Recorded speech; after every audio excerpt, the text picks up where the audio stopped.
peered hidden negatives, photographs and everything. We literally recovered hundreds upon hundreds of photographs and negatives.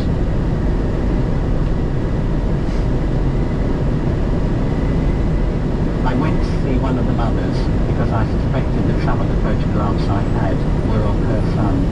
And then I could door and I opened it. And it was kissing and taking and then got his blood on. I told you they were.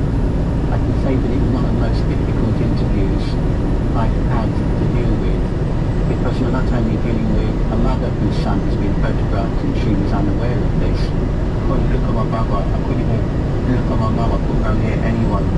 I just felt like so dirty and I felt like scum, to be honest, because I just couldn't believe that everything had just come out. And then he turned and said, I'm sorry, he said, little fellas. And I just broke down. He couldn't talk anymore. I couldn't talk anymore. The photographs are extremely explicit, specifically displayed at area. And for them to have to look at those, I personally couldn't look at photographs of that type of me again. And I have to say that for some of them, they were unable to look at those photographs. I just felt so ashamed inside. I just didn't know what to do. I just broke down and cried. Harry Jeffries was convicted and served 1 year of a 2-year sentence for taking indecent photographs. He's now back living behind closed doors. In a secretly recorded conversation, Jeffries still denies any wrongdoing. You know how we're dealt with. Oh, pick it up. You're grown masters, right? I take new photographs. Don't you realize what I've been through? And yet you come here and stir it all up. Harry Jeffries refused our request for an interview. When we returned to his home, we found Mr. Jeffries and another man, once again in the company of a young boy. Yes, Mr. President. How many children have you got, Mr. Jeffrey? How many children's lives have you ruined, Mr. Jeffrey? Answer the question, please. Mr. Jeffrey, I will go to a question. We've seen you with a young boy today. What were you doing, Mr. Jeffrey? The boy let slip that Jeffries was once again up to his old tricks. Was he taking indecent photographs? No.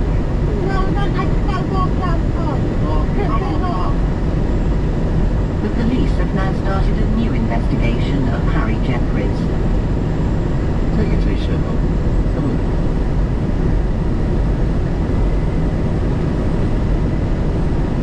Every single night of my life, it's always there. I can still dream there and see Harry in my nightmares and wake up. I mean, I have cold sweats still, 10 years on to what happened. I wake up, cold sweats and everything, where I just think back of everything we've gone through. And it's just a nightmare. It's the worst thing that's ever happened to me. And I just wish I could tell that truck.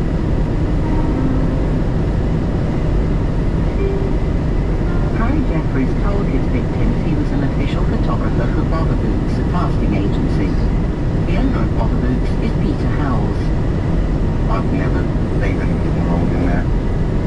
I was about 10 or 11, and Howells must have been in his 40s, at least in his 45. It was a night when Peter Howells tried to put his arm around me into his pyjama bottoms. But when I sort of like pushed him away and told Harry Jeffries next morning, he found it amusing. Jeffries did, because if I saved your wine, he messed up with 5 such sort of things all against him. Harry Jeffries was one of several men using Peter Howell's casting agency as a cover to take thousands of indecent photographs of children. In the late 1980s, Peter Howells decided to leave England and open a new office in Amsterdam.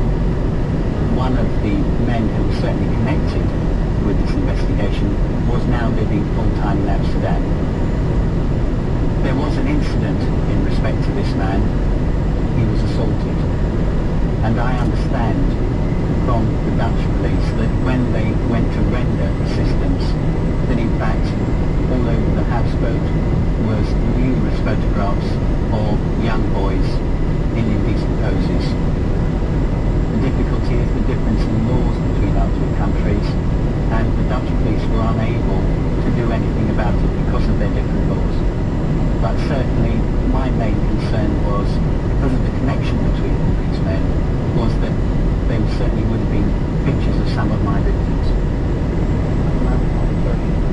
In order to speak to Mr. Howells about his interest in young boys, we tempted him off his houseboat with an offer of work for his casting agency. I've got your other hand. Oh, yes. Okay. See you at 10. Thank you. We're from Granada Television. And we're making a documentary. Can you tell me how many children you and other men have used of the one of Harry Jeffries? What? Well, you and other men were with Mr. Jeffries and had seen photographs were taken of very young children. The children and the parents were told that they could get acting work through your casting agency, Brotherhood. What's got to do with me? Well, you've been named in statements to the police as a man who's used young boys. Well, hang on. You've no sexual interest in young boys. No. You're not. So when the Dutch police visited your boat, and they found that the walls of the boat were lined with photographs, obscene photographs of young boys, why was that? They're not. They haven't. Well, the Dutch police said that that's what they found. Will you think of being around there? Well, we can do that, but what we're trying to do is get some answers to our question. You've no sexual interest in young boys. No. In fact, Mr. Howells was convicted of indecently assaulting a 9-year-old British boy more than 25 years ago. In Amsterdam, Peter Howells was an acquaintance of a far more serious criminal, Warwick Spinks. Edward, the young gay man befriended by Spinks, remembers one evening in Amsterdam when he had dinner with Spinks and Peter Howells. On about 3 tables behind us, there was a young married couple with an 8-9-year-old boy, and Peter couldn't take his eyes off the view. He would say, you know, that boy would be good in bed, or in bed I could teach him a few things, I bet he's got a lovely body. All this sort of thing he was saying at the table, and it was so clear exactly what he was. You've never taken a team photograph? No, never. Never, fucking never. I'm not going to hit your cameraman, don't worry. Never, I ain't recording all this. My fucking agency has nothing to do with any fucking file. Oh, fuck, thank you, God. Where is it? I'll pick it up for you. Thank you. I'm fucking... You're here. Peter Howells has no connection with child prostitution or the graphic video business set up by Warwick Spinks.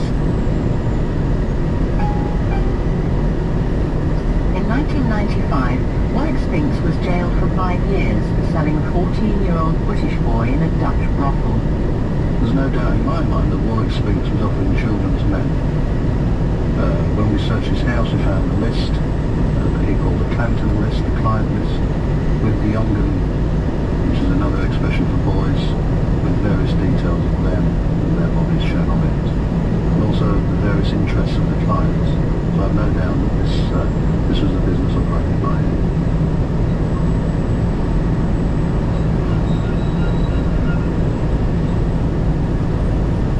Edward claims that he only discovered the truth about the child prostitution ring run by Warwick Spinks after he'd broken away from the scene in Amsterdam.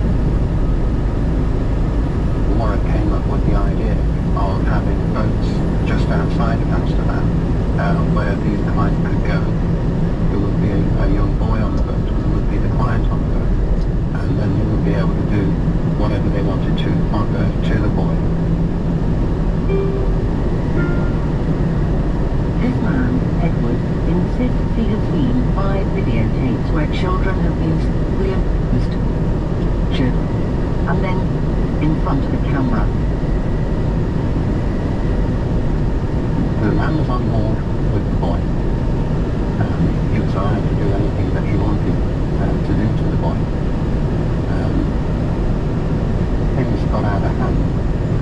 The boy ended up which was recorded on a video of the boy. He suffocated on the also the land. What happened after the boy had apparently suffocated on the tip? What did you see on the tip? That there was panic, and there was a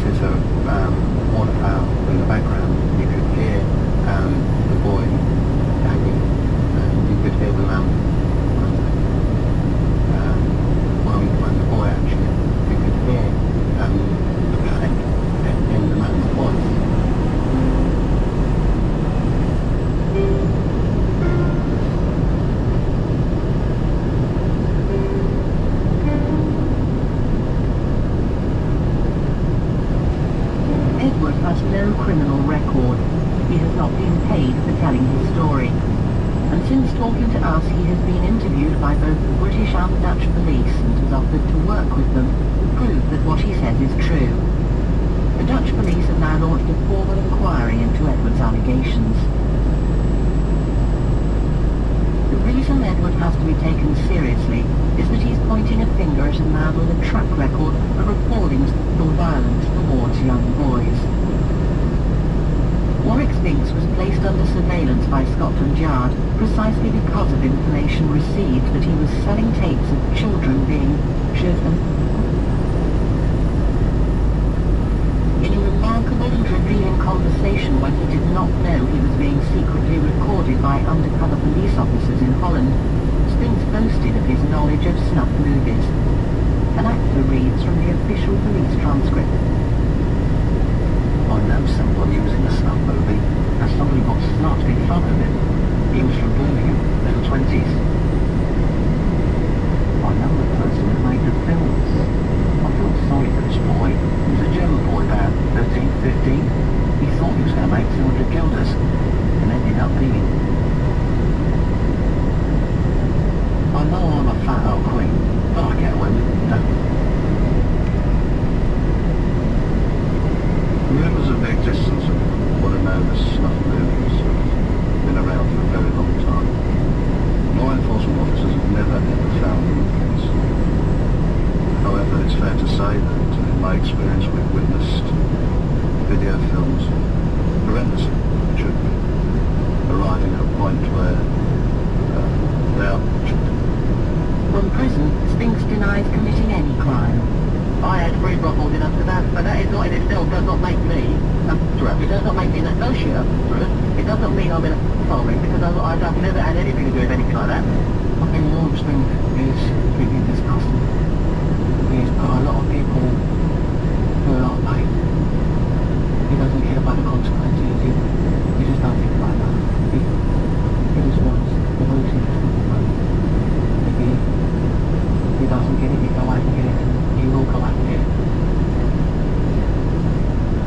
Spinks is in prison because he sold one 14-year-old British boy in sexual slavery in this Amsterdam brothel. His victim Gary will never forget him. If I ever see him again, he's like a little boy, he'll be completely different altogether.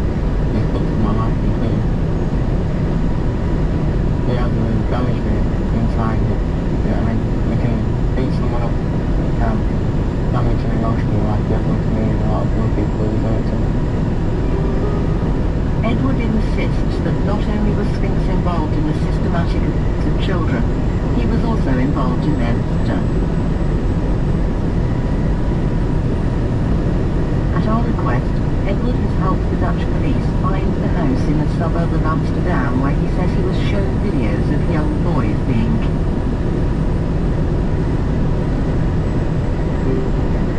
And Edward has described to the police the lake where the men he met at the house told him they had disposed of the bodies. But if Spinks and the gang are arranging for the children on this kind of scale, almost a production line, surely it would have come to the attention of the authorities. The boys that they chose would have been homeless and they would have been very vulnerable children. There's a boy with solid skin, brown hair, brown eyes, which is unusual for Amsterdam. I have no idea where they got him from. But there were 2 long-haired boys and a strawberry blonde boy and a boy with a very distinctive haircut. It was shaved over both ears with a loop and a parting down. But the boys speak on the tips.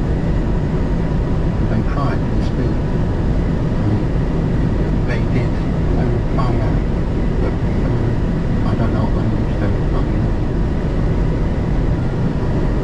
Acting on our information, the Dutch police have now taken lengthy detailed statements from Edward. The Dutch Justice Ministry has launched a full inquiry into his allegations. They already know that Warwick Spinks has a history of gross sexual violence towards young people. and they know that he has been repeatedly identified to the British police as a possible supplier of snuff movies.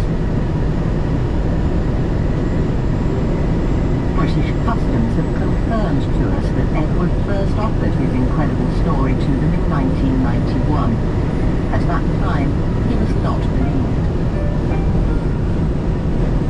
Given the sort of abuse the police see on tapes that they have seized, they do agree that children may have been for the camera.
referred to by locals as the Valley.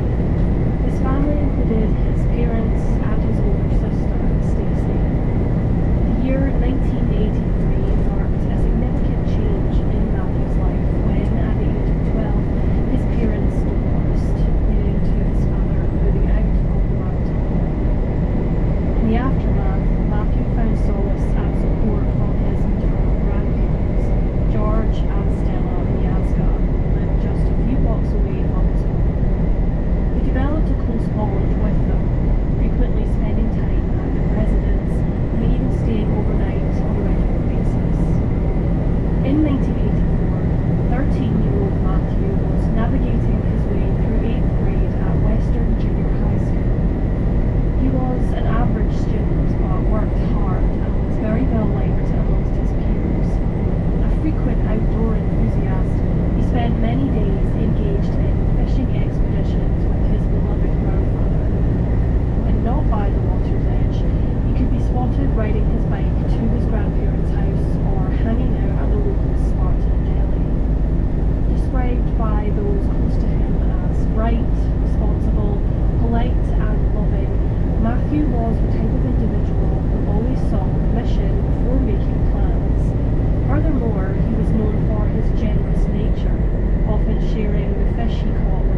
evident that he had been there recently, as dripping wet corduroy trousers were hanging on the back of a chair in the living room, and some trout were discovered in the kitchen. Before leaving to attend to her own errands, Stella left a note for her grandson, instructing him to dispose of the fish in the sink.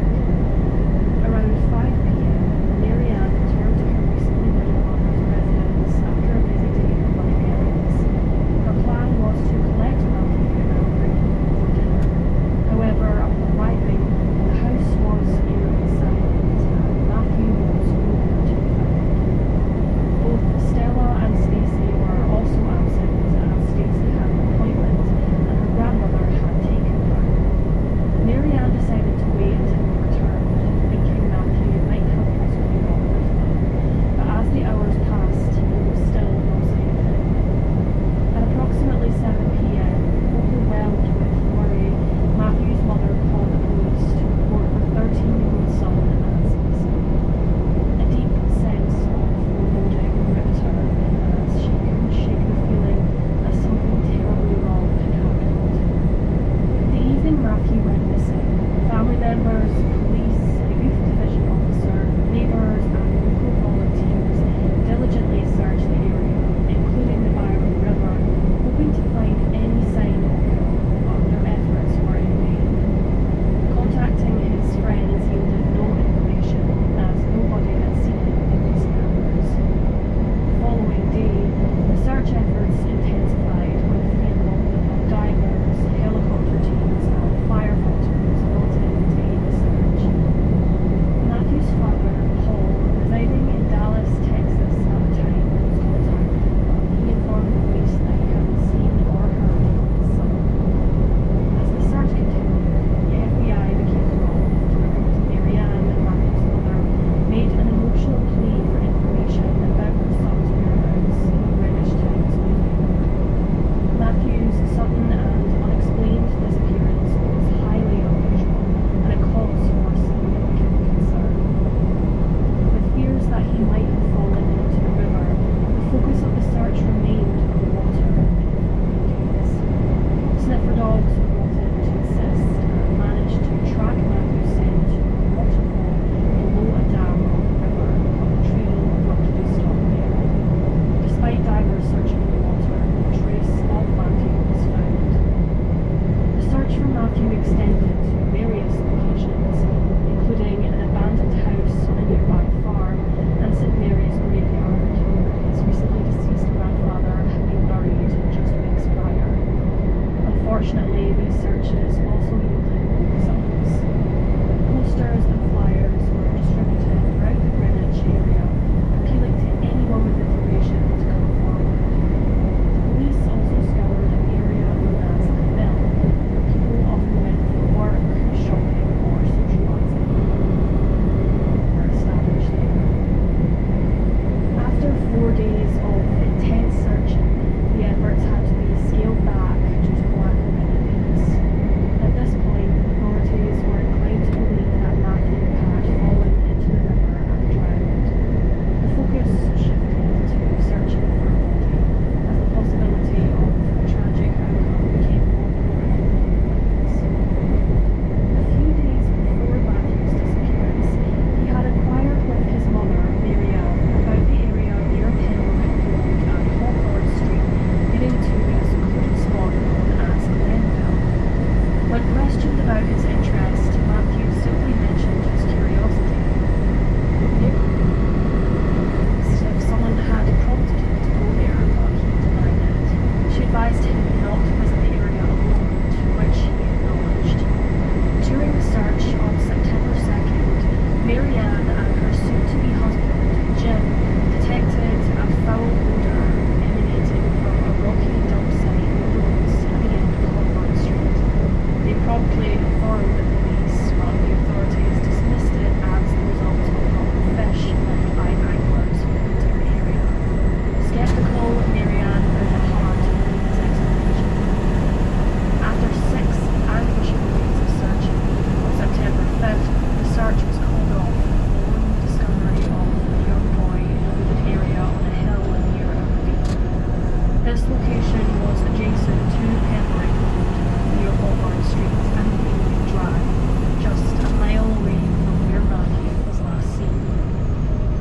discovery was made by a 38-year-old local volunteer firefighter named Fred Lambert, who had experience in such searches. Lambert found a black and white checkered sneaker similar to the ones Matthew was last seen wearing while walking along a forest path not far from the mill area. He marked the spot and promptly alerted the police. Around 4 p.m, 2 youth division officers arrived at the site alongside Lambert and began searching the steep and rocky forest terrain. While leaning against a tree for a moment, Lambert noticed what appeared to be a child's foot protruding from underneath some foliage.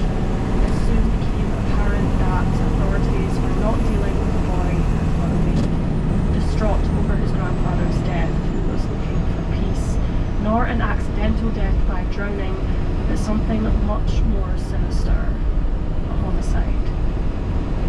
Matthew's body was discovered in a shallow grave, partially covered by leaves, and investigators determined that he had been there for a considerable amount of time. Shockingly, the 13-year-old had sustained multiple stab wounds to the torso.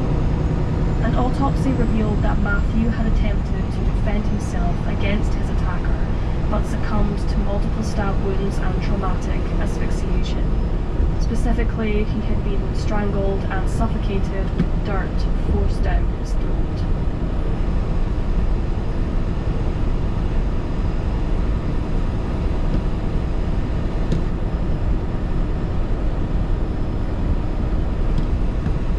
His athletic shorts and shoes were found in close proximity to his remains, and he was still wearing a t-shirt and undershorts. Pathologists concluded that there was no evidence of sexual assault. Police could not determine whether Matthew was killed at the site where he was found, or if he was attacked elsewhere before his body was discarded in the woods. The knife used in the attack, a 10.5-inch Foster Brothers boning knife, was found nearby. However, it is unclear whether the knife underwent forensic examination or if any DNA was ever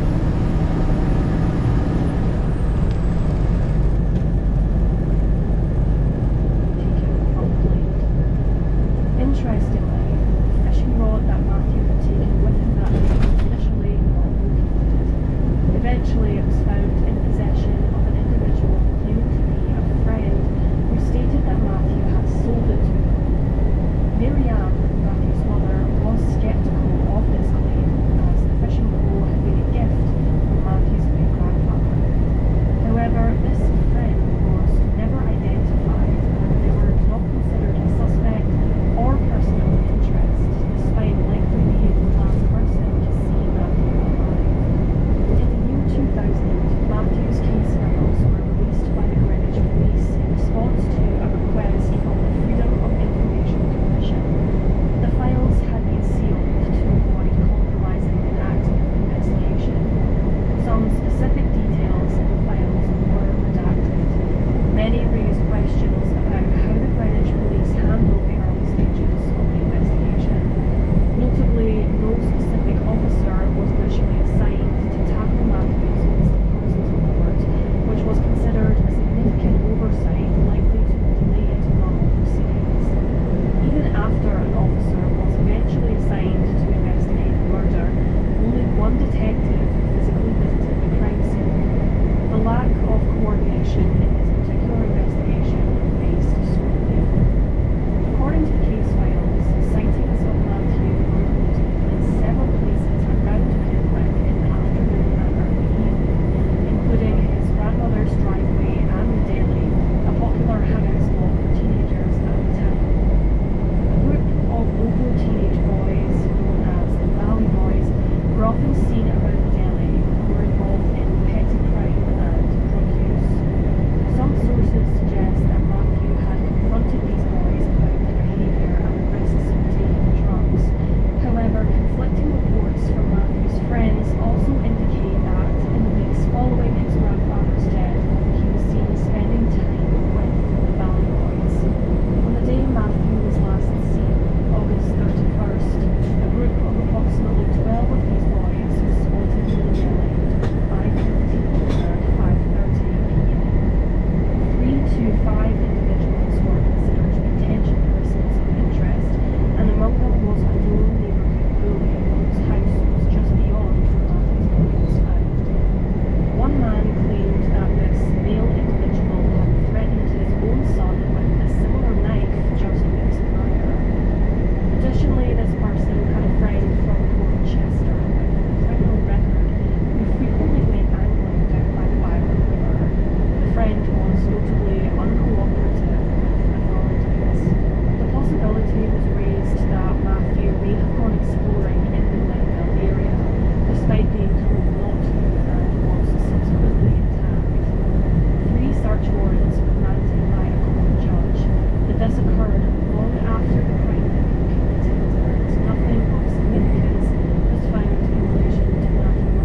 2001,